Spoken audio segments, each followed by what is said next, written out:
The diplomatic standoff between India and Nigeria over Goa government's crackdown on Nigerian nationals is only now escalating after Nigeria openly threatened to throw out Indians from their country if their citizens are evicted from Goa. Is India then bracing for a massive diplomatic showdown with the West African nation?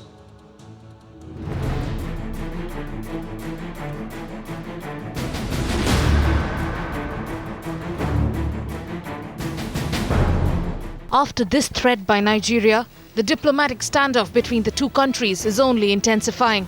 While the Congress has completely condemned the diplomat's statement, जो बाहर के Nigerian जो गोवा में है वो अभी गोवा सरकार को चैलेंज दे रहे हैं। ये अत्यंत दुर्दैवजनक स्टेटमेंट उनका है, निषेध करने वाला स्टेटमेंट है। कांग्रेस पार्टी उसका निषेध करती है और सरकार को अपील करती है कि सरकार ने ये जो ऐसे स्टेटमेंट है उसके खिलाफ इमीडिएटली कार्रवाई करनी मांगती है। The Goa government is refusing to stop the crackdown on Nigerians who are illegally staying in India. Whoever are genuine Nigerians, we are not telling them to go away, who are coming here as tourists. We don't want Nigerians or anybody coming here on student visa, taking admission in Delhi and staying in Goa for 11 months and doing other type of business. So they need to be under scanner.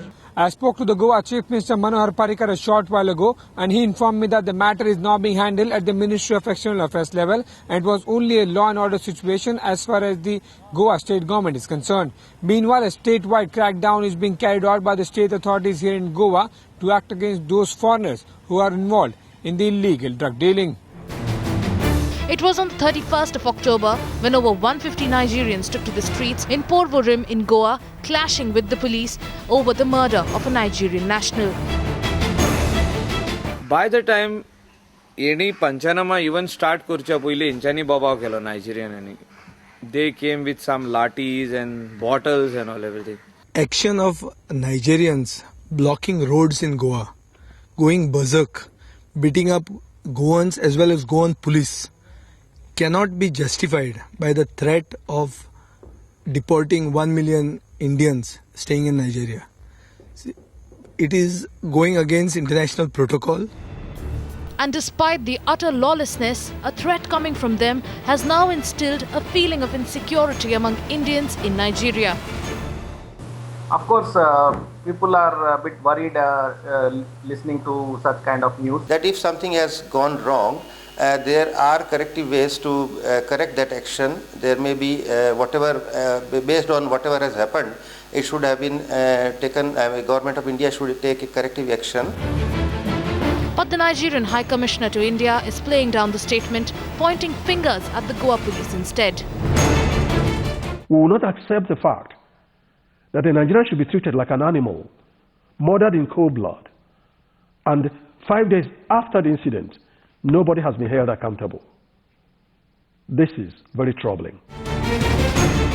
While the government is now hoping for an amicable solution to the issue, we are now awaiting a response from the Goa government, and we will take it up and assure the Nigerian government, both in Abuja as well as the High Commission here, that this matter will be amicably resolved between the two countries. The diplomatic face-off between the two countries over the crackdown is far from over. Bureau Report, Times Now.